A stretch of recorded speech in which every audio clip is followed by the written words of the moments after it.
下面，让我们欢迎来自印尼的 Steven Andrew 亮同修与我们分享，通过心灵法门三大法宝，孩子学业有成，自身事业顺遂，车祸之后身体神奇痊愈，观世音菩萨有求必应，诸事心想事成，让我们掌声欢迎。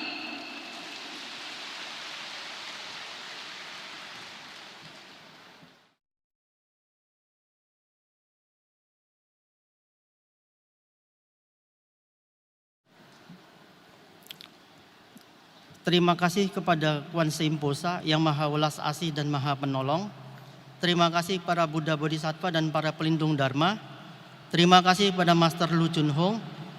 Saya Stephen Andrian Leong, umur 52 tahun. Saya mengenal Sing Ling Fakmen dari seorang teman di Jakarta.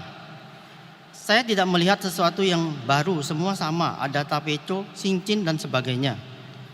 Saat itu saya hanya ingin tahu tentang Xiao Fang Tzu, karena saya ingin membacakan untuk ayah dan kakak saya yang sudah meninggal di tahun yang sama, 2016.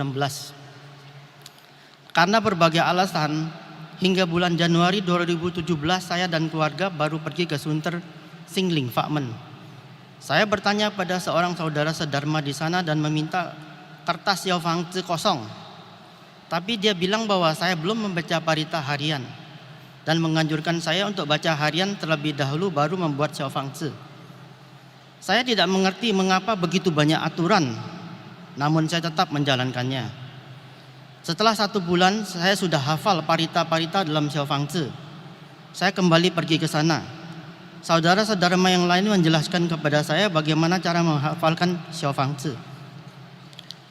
Saya dan istri berikrar vegetarian setiap tanggal 1 dan 15 penanggalan lunar. Setelah 7 hari saya bermimpi berkelahi dengan seekor naga hijau dan berhasil mengalahkannya. Namun naga itu berubah menjadi seorang biksu Tao. Yang aneh adalah sejak saat itu saya tidak suka makan daging. Padahal saya adalah orang yang tidak suka makan sayuran. Saya coba memakan daging, hasilnya saya muntah karena merasa jijik.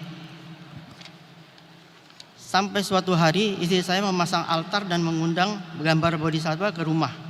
Saya segera ingat ternyata biksu Tao dalam mimpi saya adalah Nancing Posa, sesuai dengan gambar rupang.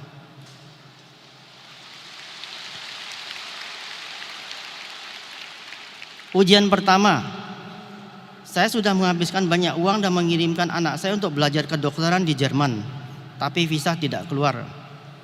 Anak saya sudah berikrar vegetarian seumur hidup dan juga melafalkan Xiao Fang Tzu. Mengapa tidak ada hasil? Sebenarnya Buddha itu ada atau tidak? Mengapa tidak membantu saya? Tapi saya tetap melafalkan parita. Sampai 3 bulan kemudian anak saya diterima di Universitas Guangzhou, jurusan kedokteran dengan beasiswa penuh. Lalu anak kedua saya juga ingin bersekolah di luar negeri. Saya belum menyadari bahwa perekonomian saya sedang menurun. Saat itu saya merasa putus asa hingga rasanya Tuhan mencabut nyawa saya saja. Rumah dan mobil tidak laku untuk dijual. Dalam 3 hari, dalam 1 minggu, saya terus mencoba menghubungi totem master. Ingin menanyakan permasalahan hidup saya. Setiap kali, 300 kali lebih panggilan tetap tidak tersambung. Hampir setiap minggu saya menelpon, bahkan setiap bulan mencoba tetap tidak tersambung.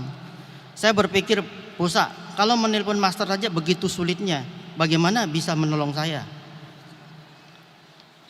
Suatu hari saya mengalami kecelakaan sampai tidak bisa bangun.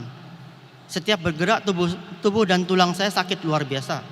Di malam itu juga saya ingat untuk menghafalkan tapeco sebanyak 108 kali sampai tengah malam. Besok paginya walaupun saya bisa bangun, walau tetap saja merasa sakit.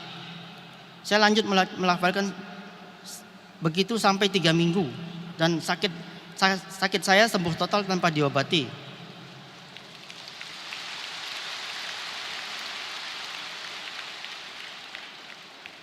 Dulu kehidupan saya sangat indah. Sampai suatu hari saya harus menerima kemungkinan disingkirkan karena konspirasi bawahan saya. Karena biasanya saya tidak bisa mentoleri kesalahan penyelewengan yang mereka lakukan. Pada saat itu saya bertanya, mengapa orang lurus dan benar sering dibenci banyak orang? Apakah saya harus menjadi orang jahat? Bahkan menjadi orang yang sangat jahat. tapi tidak sesuai dengan kepribadian saya. Kalau jadi orang harus menjadi orang yang baik, maka walaupun hati saya terluka, saya tetap mencari solusi atas permasalahan ini. Saya berusaha keras mencari pekerjaan baru. Saya berpikir mengapa tidak menjadi konsultan manajemen sesuai dengan bidang saya. Tetapi hal itu tidaklah mudah. Menjual barang promo juga hasilnya tidak sesuai dengan harapan. Usaha toko yang dibuka juga tidak berkembang. Bertanya pada peramal juga belum tentu tepat, apalagi peruntungan di masa depan. Menurut pengalaman saya hanya bisa dipercaya 30% saja. Walaupun sudah sering sembahyang di kelenteng, tetap saja tidak ada perubahan. Sampai saya mengenal Sing Ling Fa Men, baru ada perubahan dalam hidup saya. 3 bulan yang lalu saya bermimpi, tidak tahu di mana saya melihat sebuah kitab merah mengikuti saya. Saya tidak tahu apa arti mimpi itu. Pada prinsipnya, ini adalah kesempatan yang langka untuk mempelajari Sing Ling Fa Men dan mengubah takdir kita. Namun harus diingat, melafalkan parita tidak mendatangkan kekayaan uang, hanya akan menghindarkan kita dari karma buruk. Walaupun Xiao Fang Zi hanya selembar kertas kuning kecil, namun memiliki kekuatan yang luar biasa. Asalkan dilafalkan dengan tulus dan konsentrasi, melakukan kebajikan setiap saat pasti ada hasilnya. Kemudian saya kembali ke Kuan Yin Tang berkelikar vegetarian seumur hidup. Ajaibnya, tak lama saya mendapat pekerjaan dan anak saya juga bisa ke Jerman dengan lancar. Semenjak saat itu saya 100% percaya pada Guanse Pusat dan para Buddha dan Bodhisattva.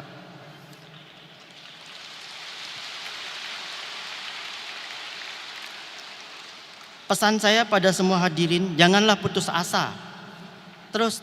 Tetap terus melafalkan parita dengan penuh konsentrasi dan setulus hati. Semoga pengalaman saya ini bisa membuat orang percaya bahwa Sing Ling Fa Men ternyata memang nyata. Terima kasih kepada Kuan Yin Pusat, terima kasih pada Sing Ling Fa Men, terima kasih kepada Master Lu Chun Hong, terima kasih kepada saudara sedharma sekalian, terima kasih pada semua.